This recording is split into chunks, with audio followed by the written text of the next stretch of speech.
2.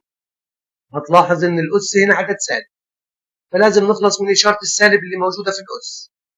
عشان نخلص منها هنجيب المعكوس الضربي، يعني هنشقلب 5 أس سالب 2 أصلا مقامه 1، ولما نشقلبه ونجيب له المعكوس الضربي الواحد يطلع فوق، و5 أس سالب 2 ينزل تحت يبقى 5 أس 2. خلصنا من إشارة السالب.